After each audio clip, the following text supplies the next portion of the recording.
Howdy, howdy everyone, Chris here, and welcome back to Garage Noise. We're back in action today. We're continuing on this Chevy pickup truck bedside repair.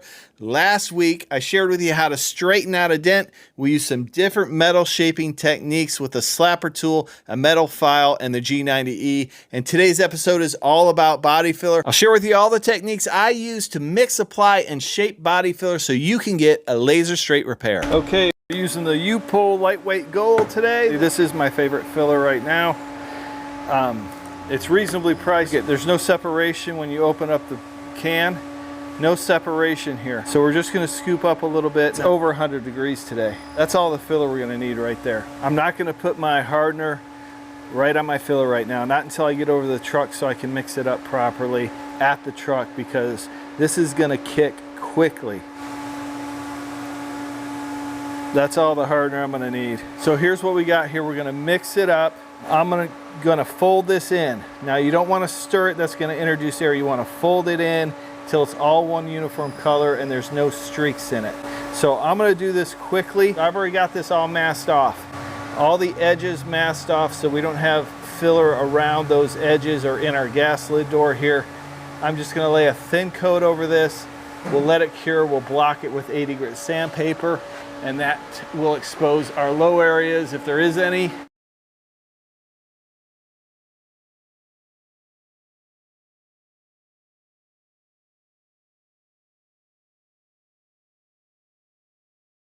Our first coat of filler has been applied. I wasn't able to get it on camera just as I was laying down my filler. The camera overheated and I could not stop. So we'll be laying down some more filler in this video, so I'll share with you how to do that then. Now for me, I prefer to start my sanding with 80 grit sandpaper.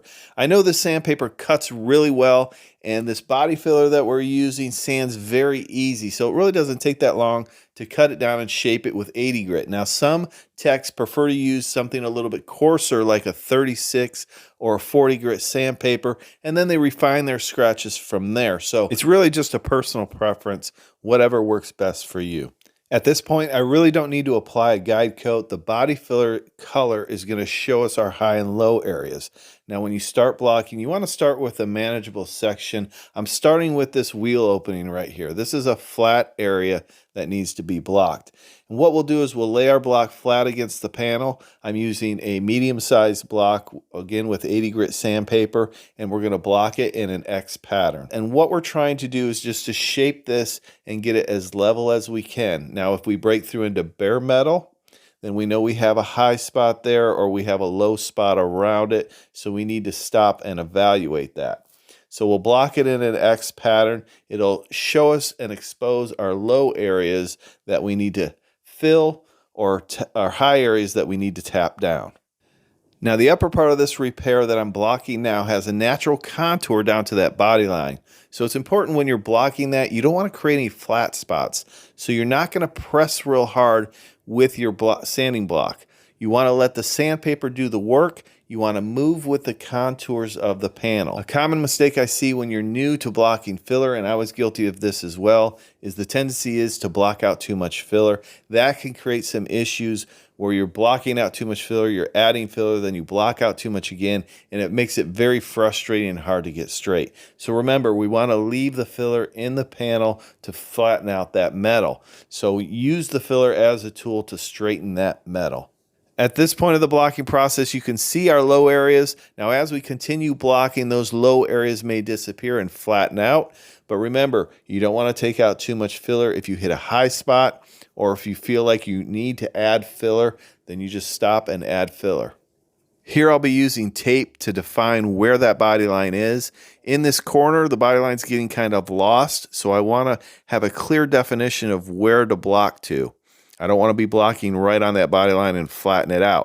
I'll start taping my body line at the bottom part of this bedside where it hasn't been damaged. That way we can make it an accurate representation of that body line, and we can use the tape to block down to that edge.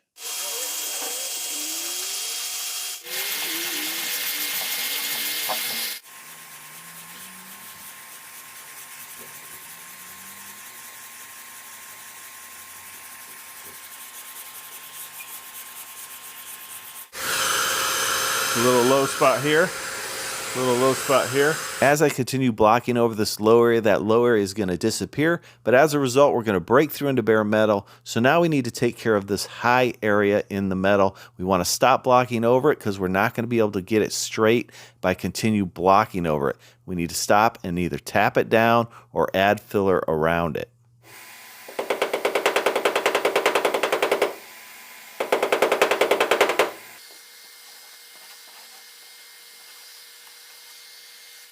Now that we've tapped down the high spot on the repair, I can go ahead and block over this. We'll check and see if that high spot is tapped down enough so we can apply another thin coat of filler. Okay, so we got a pretty good high spot right here. We need to tap that down. So I'm just going to take the flat part of my hammer. Since it's a pretty big high spot, we're going to tap this down.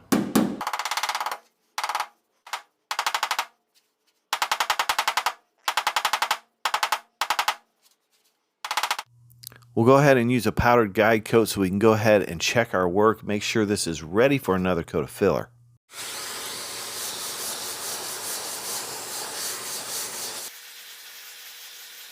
So that metal's getting shiny right there, that means we're high.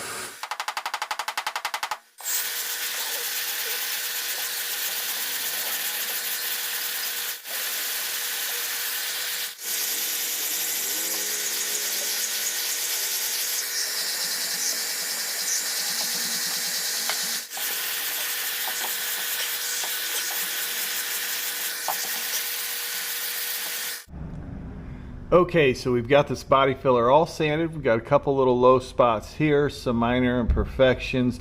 I've tapped down these two high spots here. We had some high metal, so we've tapped those down. What I'm going to do is tape off the edges, and then we'll apply another coat, a thin coat of filler over this entire thing and block it once again. So one other thing I'm going to do, because I have this body line pretty nice and uniform, I want to save that. So what I'm going to do is I'm going to put a piece of tape on there. We'll apply our mud to the bottom first, then we'll pull the tape and apply our mud to the top, maybe at a separate time.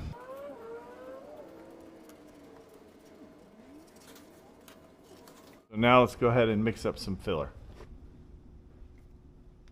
Okay, so we're going to mix this up again. We'll fold it in. We're going to have to act pretty quickly with this because it's still 100 degrees here in Oklahoma. Mix it till it's all one uniform color, fold it in, press out any air. Okay, a few tips here when you're applying filler. So your first pass, you want to press it into the panel. You want to make sure it has good adhesion.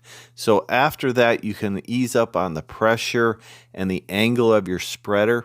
So the angle is going to determine how much you're pulling. So your angle is going to determine how much filler you're pulling into other areas. The less angle you have, the smoother you're going to make it, okay?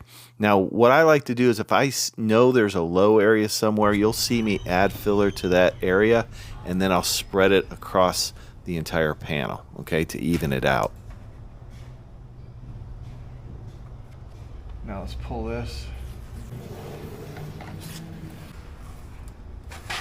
All right, we'll let that set up. Okay, so now we'll tape off this bottom section. So you want to use the first coat of filler to fill the majority of the low areas and shape your repair. Now the second coat is going to be to refine that, improve on any waves or imperfections in your repair. So we'll continue to block this with 80 grit sandpaper. We're basically doing this for speed, to shave it down, flatten it out, and then we'll refine those 80 grit scratches with 180 grit sandpaper until we basically get down to 320 grit scratch that can be primered over. Okay, so this is shaping up nicely now. What we'll do now is put some guide coat on it. We'll go ahead and block it with some 180 grit sandpaper. So we just got some dry guide coat here. Now I do have a little bit of a high spot still there, so we're going to tap that down before we start blocking this. And now what we're wanting to do is refine these scratches. It's straight, we just want to refine these scratches. We are going to tap that down like I said. Switch over to 180 grit sandpaper. This is the 3M Cubitron 2. Really good sandpaper.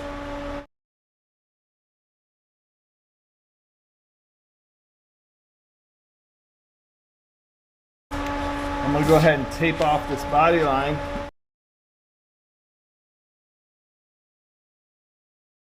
Okay, so I had to knock that down and add a little filler to it. We're gonna go over it with 80 grit.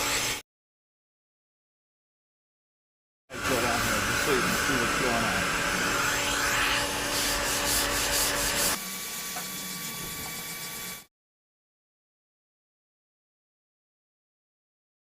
Okay, now I have a little bit of a high area where this transition is, so I'm gonna feather edge this paint out. So what I'll do is, I'm using 320, you can probably use 180 for this, but what I'm gonna do is feather edge this out. So I'll tilt my DA just a little bit and work that edge back for a gradual transition.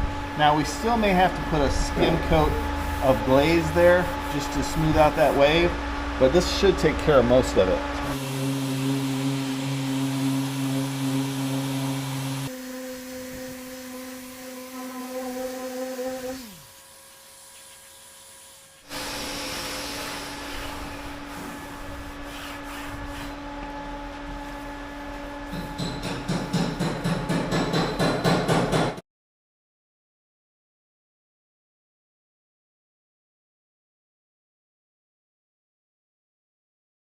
Okay, so now what we're going to do is we're going to prep out the remaining area of this bedside. We're going to prep all the large areas out with 600 grit sandpaper. I'm going to use the orbital sander. We'll use an interface pad and we'll get all the large areas. Then we'll go around the edges and the body lines and we'll do those areas with a 600 grit soft foam pad. I will run over these scratches here. These are 320 grit scratches. We'll smooth those out as well. I'm not going to go over the body filler itself because I've already blocked that with 320. Here's the 600 we're using and the interface foam pad. That'll allow this DA to move over the contours of the panel.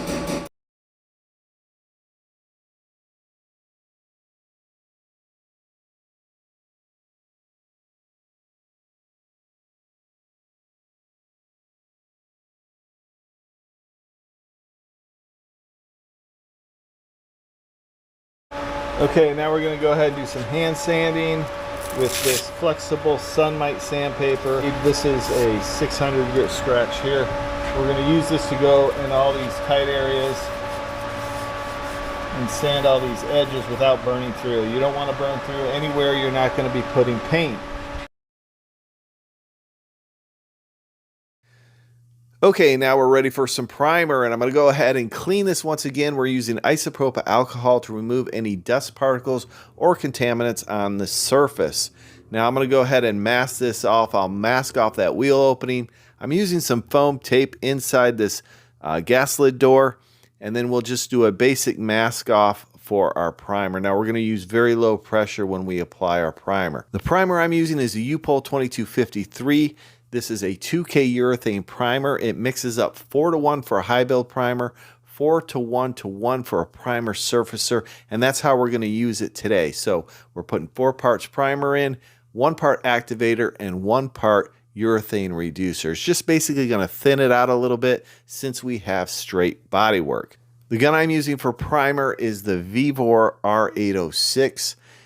Basically, this is a SATA replica. It's a good spraying gun, but I use it mostly for primer.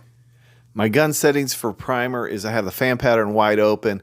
I have the volume or the fluid volume 1 turn out from closed, and I have my air pressure at 13 psi. You always want to apply your primer as smooth as possible. You want as little texture as you can possibly get. It just makes it easier for sanding. Now we are going to be blocking this out, so we are going to be sanding it smooth. But if you want to save a little time, get it as smooth as possible. Now I always like to let my primer sit overnight, so 12 to 24 hours to basically let it cure and let it shrink down a little bit before I start blocking. Okay, that looks good, nice and smooth. We'll let it flash off for about 15 minutes. The body line looks good. We'll put 1 more coat on this.